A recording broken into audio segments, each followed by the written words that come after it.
مسجد نبوی کے کونے میں ایک شخص بیٹھا دعا مانگ رہا تھا اور اس کے لفظ کیا تھے؟ اللہم انی اسألک بانک انت اللہ لا الہ الا انت الاحد الصمد الذی لم یلد ولم یولد ولم یکن لہ کفوا احد۔ اے اللہ میں تجھ سے اس لیے مانگ رہا ہوں کہ تو میرا اللہ ہے۔ میرے والد گرامی فرمایا کرتے تھے کہ اگر بیٹا باپ سے کہے کہ ابو جی میں آپ سے اس لیے مانگ رہا ہوں کہ آپ میرے ابو لگتے ہیں، تو باپ کو پھر اپنا وجود بیچ کے بھی کچھ دینا پڑا، ضرورت پوری کرنی پڑے تو کرے گا کہ میں بیٹا ہوں تو آپ سے ہی مانگنا ہے، ہمسایوں سے تو نہیں جا کے مانگنا۔ تو وہ کیا کہتا ہے؟ اللہم انی اسألک بانک انت اللہ، اے اللہ میں تجھ سے اس لیے مانگ رہا ہوں کہ تو میرا اللہ ہے، لا الہ الا انت، تیرے علاوہ میرا ہے بھی تو کوئی نہیں جس سے جا کے مانگوں۔ اللہ انت الاحد الصمد الذی لم یلد ولم یولد ولم یکن لہ کفوا احد۔ وہ اللہ کے مبارک ناموں کا واسطہ دے کے اللہ سے عرض گزار ہوتا ہے۔ تو اللہ کے محبوب علیہ السلام نے دیکھا اور ایک صحابی کو کہا وہ جو کونے میں بیٹھ کے مانگ رہا ہے اسے جا کے بتا دو کہ اللہ نے تمہاری دعائیں قبول کر لی۔ تو اس سے اپنی ضرورتیں اس کی چوکھٹ پہ رکھنے کا مزاج، ذو دعائن عریض۔ اللہ تعالیٰ نے اپنے عبد خاص کی ایک تعریف بیان فرمائی کہ وہ اللہ کے حضور لمبی دعائیں کرتا ہے۔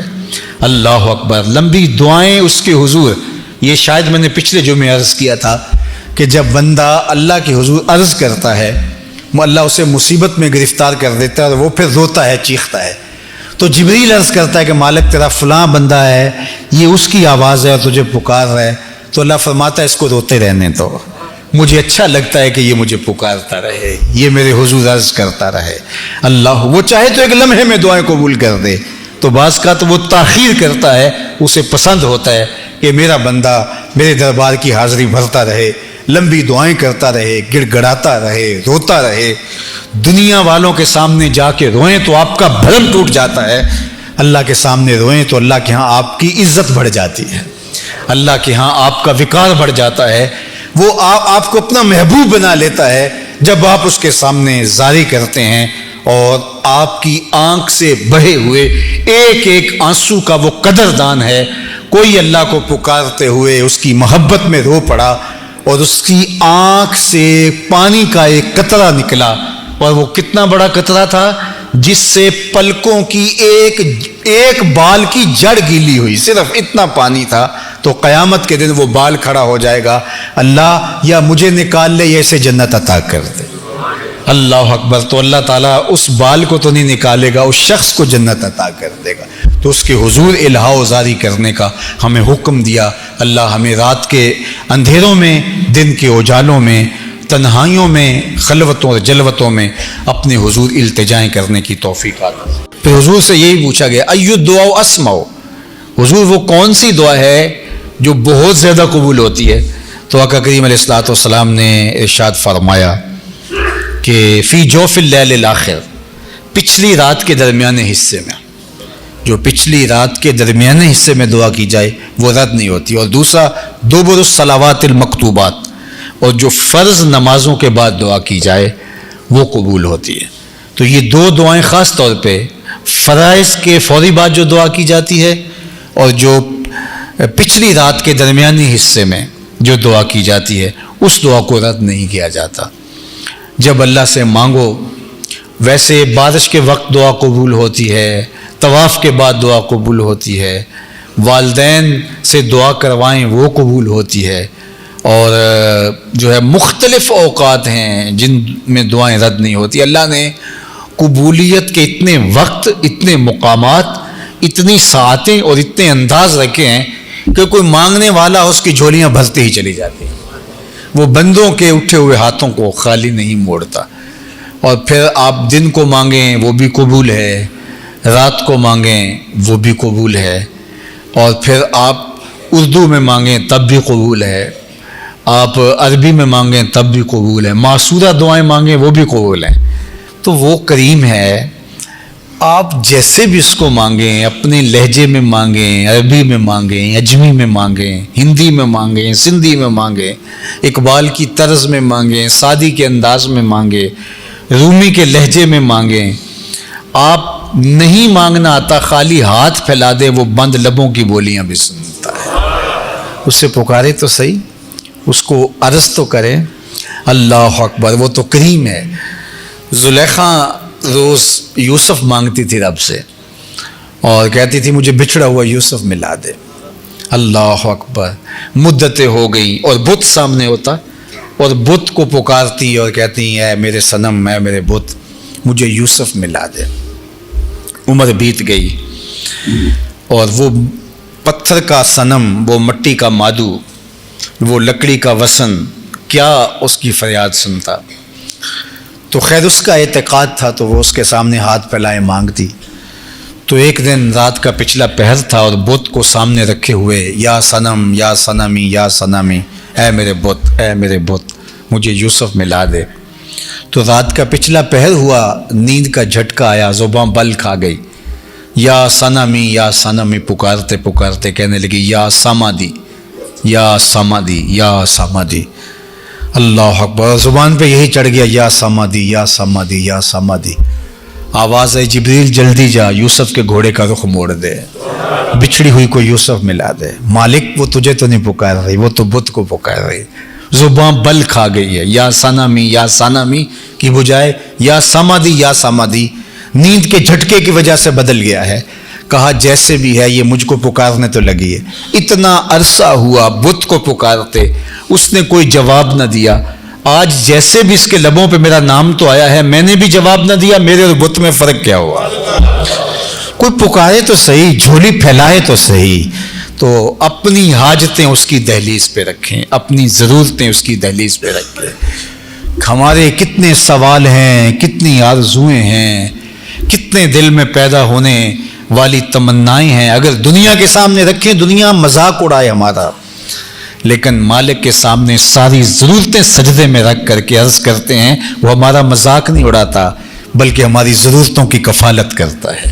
جب بندہ اللہ کا ذکر کرے، اللہ کی یاد کرے، اللہ کا نام لے، تسبیح پڑھے، تحلیل کرے، تکبیر کرے اور دیگر کلمات خیر کہے، قرآن مجید کی تلاوت کرے اور نمازیں پڑھے یا جتنے بھی اعمال خیر ہیں جو ذکر کے زمرے میں آتے ہیں، جب وہ اللہ کا ذکر کرے تو اس کے دل میں ایک فرحت اور ایک خوشی محسوس ہو، یعنی طبیعت میں گھٹن نہ ہو، طبیعت کے اندر بست کی کیفیت و قبض کی نہ ہو، تو یہ سمجھ لو کہ اس کا اللہ اس کے ماضی کے عمل قبول کر چکا ہے اور اس کو اس لیے ذکر سے وحشت نہیں ہے۔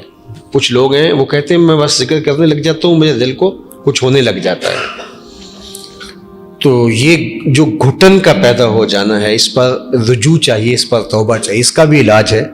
اگر کوئی ایسا شخص ہے کہ جب وہ کہتے ہیں کہ میں بڑے شوق سے قرآن مجید کھولتا ہوں تو بس بڑا مشکل ہو جاتا ہے میرے لیے، تسبیح پکڑتا ہوں تو مشکل ہو جاتا ہے، کئی لوگوں کو سارے کام اس وقت یاد آ جاتے ہیں، یا میں ابھی بیٹھا ہوں تو فوری دستک ہو جاتی ہے، کوئی آ جاتا ہے، تو اس کے لیے حالات پیدا نہیں ہوتے، اور اگر وہ کچھ پڑھے بھی تو اس کے لیے فرحت کی کیفیت پیدا نہیں ہوتی۔ تو اس کا حل یہ ہے کہ لا حول ولا قوت الا باللہ، اس کو بار بار پڑھے، چونکہ یہ پڑھنے سے جو ہے وہ اللہ تعالیٰ اس کو حفاظتوں کا حصار عطا کرے گا اور بیماریاں دور کرے گا۔ یہ روحانی بیماری ہے، لیکن اگر نیکی کرنے سے فرحت ملتی ہے اور خوشی نصیب ہوتی ہے تو یہ اس بات کی دلیل ہے کہ اللہ جل شانہ نے اس کے لیے آسانیوں کے راستے کشادہ کر دیے ہیں، اور فرمایا کہ الا بذکر اللہ تطمئن القلوب، کہ اللہ کا ذکر جو ہے دلوں کو طمانینت، سکون بخشتا ہے۔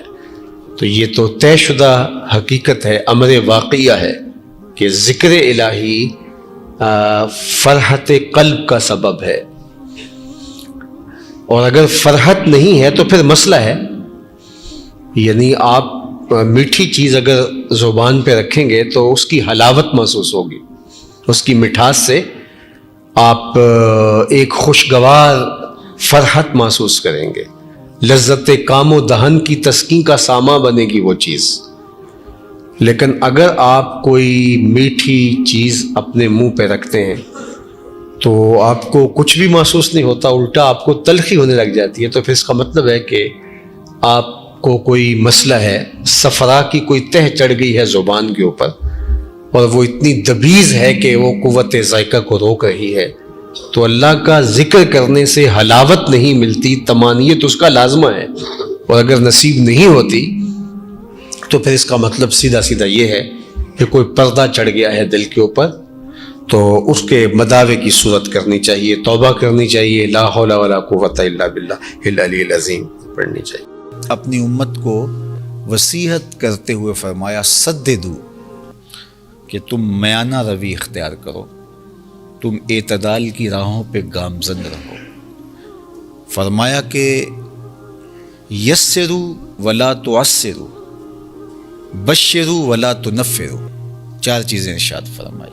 کہا لوگوں کے لیے آسانیاں پیدا کرو، مشکلیں پیدا نہ کرو، لوگوں کو خوشخبری دو، لوگوں کو نفرت نہ دلاؤ۔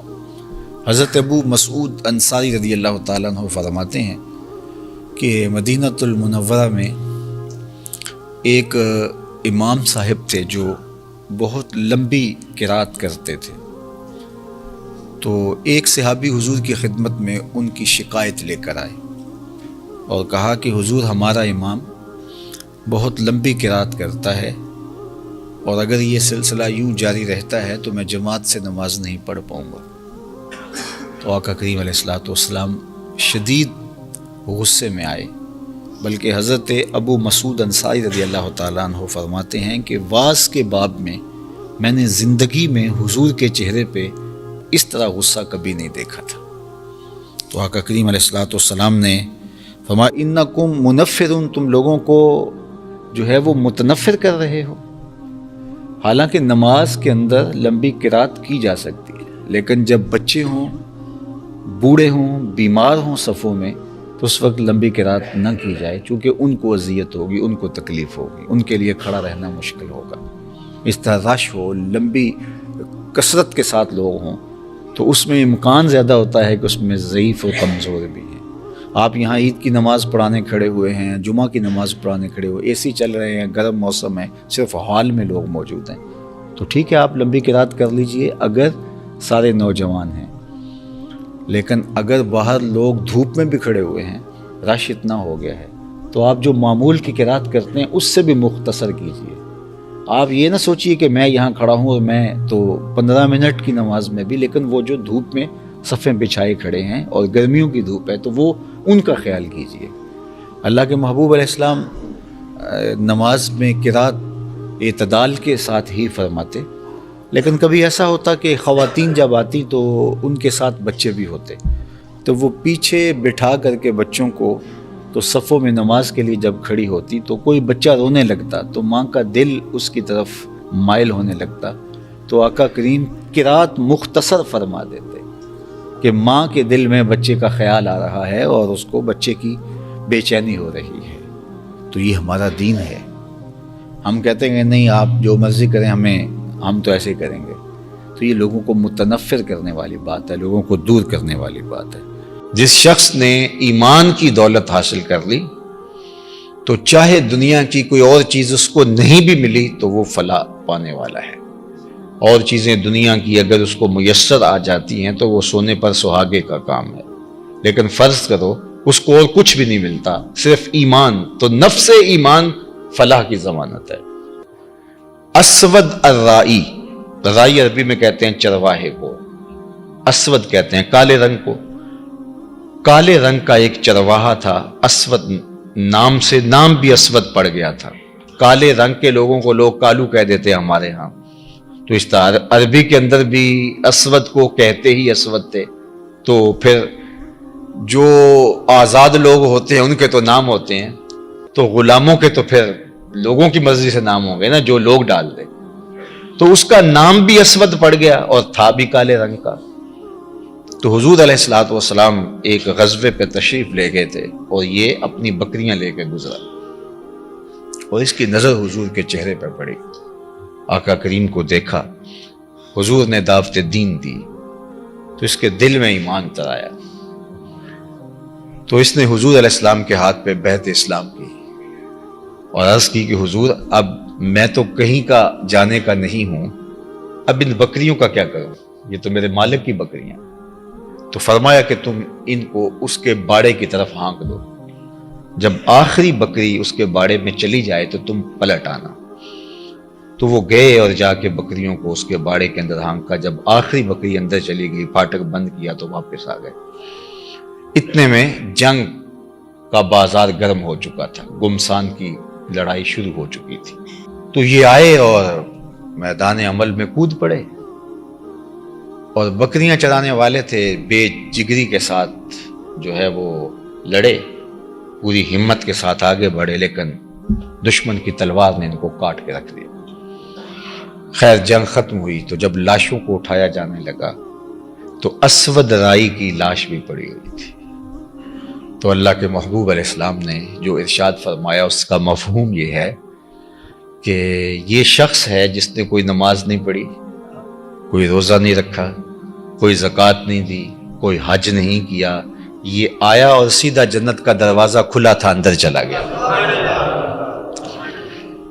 تو ایمان وہ بنیادی چیز ہے کہ کامیابی اور فلاح کی ضمانت شروع ہی ایمان سے ہوتی۔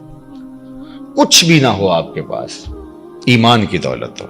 اللہ اکبر۔ اور یہ ایمان ہمیں کسی قیمت سے نہیں ملتا، یہ اللہ کی توفیق سے ملتا ہے۔ بڑے بڑے سمجھدار لوگ، ابو جہل کو ابو الحکم کہتے تھے، دانائیوں کا سر چشمہ، بڑے پنچایت کا آدمی تھا، بالوں کی کھال ادھیڑ لیتا تھا، معاملہ فہم تھا، باتوں کی تہ تک پہنچنے کا فن جانتا تھا، لیکن نہیں پہنچ سکا۔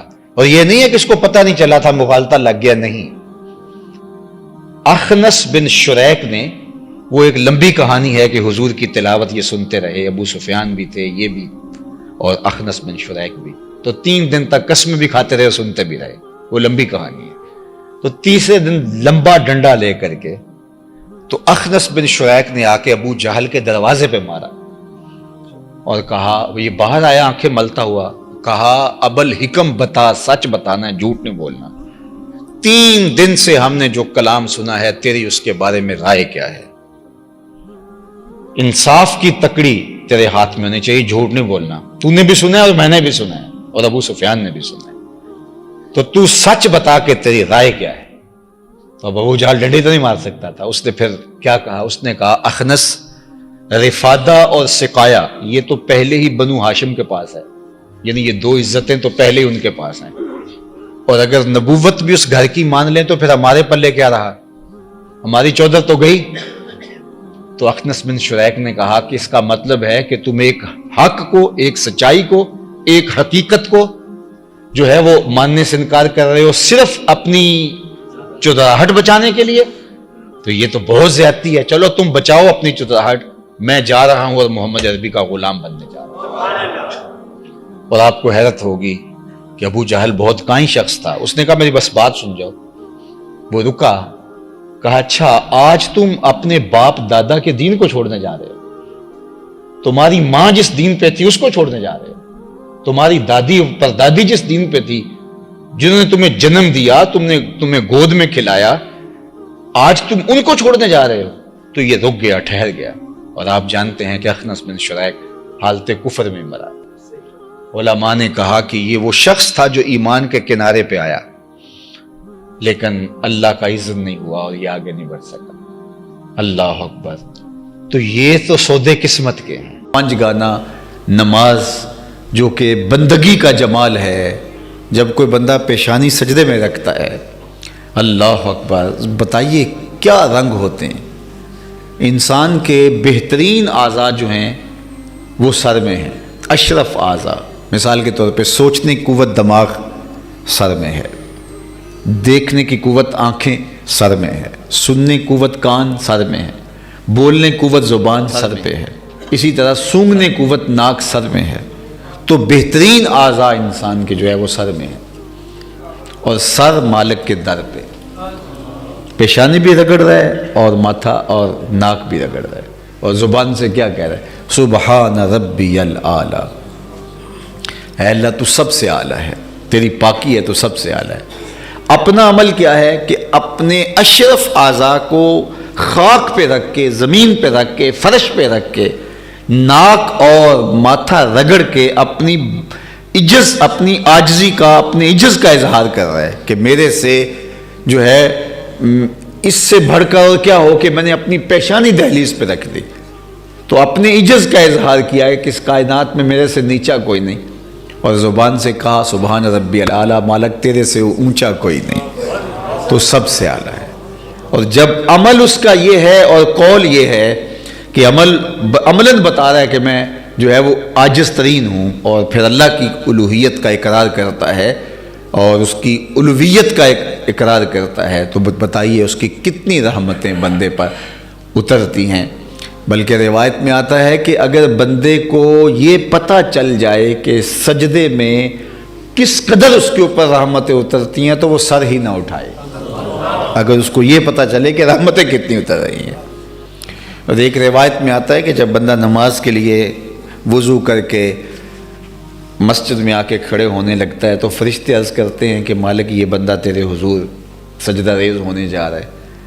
تو فرمایا جاتا ہے کہ یہ میرے حضور جا رہا ہے نا، تو جس طرح اس نے وضو کر کے اپنے بدن کو پاک کیا ہے، کپڑے بھی صاف پہن کے آیا ہے، تو اب میرے حضور کھڑا ہونے لگا ہے، چلو اس کے گناہ بھی اتار لو، تاکہ یہ ایک سائیڈ پہ رکھ دو گناہ، اور تاکہ یہ گناہوں کے بغیر نماز پڑھ لے. تو وہ سجدہ کرتا ہے، نماز پڑھتا ہے، اور پھر جب نماز پڑھ کے واپس جانے لگتا ہے تو فرشتے اذن طلب کرتے ہیں، مالک اب اس نے نماز پڑھ لی ہے، فارغ ہو گیا، اب وہ جو گناہ اس کے بدن سے اتار کے ایک طرف رکھے تھے کہ یہ یکسو ہو کے رب کو سجدہ کر لے، تو دوبارہ اس کے جسم کے ساتھ وہ جوڑ دے. تو فرمایا جاتا ہے اترے ہیں تو اترے ہی رہنے دو. اللہ اکبر. حضرت عثمان رضی اللہ تعالی عنہ فرماتے ہیں، یہ عثمان غنی نہیں ہے، اور سے ابھی عثمان نام کے، یہ کہتے ہیں کہ میں حضرت سلمان فارسی کے ساتھ کسی سفر میں تھا، تو راستے میں ایک درخت آیا جس کی شاخوں کے پتے زرد ہو چکے تھے خزاں کی وجہ سے. تو آج کل تو موسم بہار اتر رہا ہے اور درخت جو ہیں وہ خلط برگ و بار سے مالا مال ہو رہے ہیں، شگوفے پھوٹ رہے ہیں، کونپلیں نکل رہی ہیں. لیکن جب خزاں کا موسم آتا ہے تو درختوں کے پتے زرد ہو کے پھر معمولی ہوا سے بھی جھڑنے لگتے ہیں. تو خزاں کا موسم تھا اور درخت کے پتے زرد ہوئے تھے، تو حضرت سلمان فارسی آگے بڑھے اور ٹہنی کو پکڑ کے یوں جھٹکا دیا، تو جتنے بھی پتے تھے وہ گر گئے اور شاخ خالی ہو گئی. حضرت عثمان کہتے ہیں کہ میں حضرت سلمان فارسی کے اس عمل کو دیکھا لیکن کوئی بات نہیں کی. تو انہوں نے خود ہی مجھے کہا کہ اے عثمان، تو نے مجھے پوچھا نہیں کہ میں نے ایسا کیوں کیا ہے. تو میں نے کہا بتا دیجیے آپ نے ایسا کیوں کیا ہے. تو کہا ایک دن میں حضور علیہ السلام کے ساتھ سفر میں تھا. حضرت سلمان فارسی کہتے ہیں کہ ایک دن میں حضور علیہ السلام کے ساتھ سفر میں تھا، راستے میں ایسا ہی ایک درخت آیا جس کے پتے درد خزاں سے زرد ہو چکے تھے. تو آقا کریم نے شاخ کو پکڑا اور جھٹکا دیا اور سارے پتے گر گئے، اور میں بھی اس منظر کو دیکھ کے محظوظ ہوتا رہا اور میں نے بھی کچھ نہیں کہا. تو حضور علیہ السلام نے مجھ سے مخاطب ہو کے کہا سلمان، تو نے پوچھا نہیں کہ میں نے ایسا کیوں کیا. تو میں نے بھی کہا جی حضور آپ بتا دیجیے آپ نے ایسا کیوں کیا. تو حضور علیہ السلام نے فرمایا کہ سلمان، جس طرح میں نے اس شاخ کو پکڑ کے جھٹکا دیا ہے اور اس کے اوپر کوئی پتا باقی نہیں رہا، اس طرح بندہ جب نماز کے لیے کھڑا ہوتا ہے اس کے بدن پہ کوئی گناہ باقی نہیں رہتا. تو خوش نصیب وہ لوگ ہیں کہ جو 5 گانا نماز شعار زندگی رکھتے ہیں، اور کتنے بدبخت لوگ ہیں کہ جنہیں اللہ کے حضور سجدے کی توفیق نصیب نہیں ہوتی.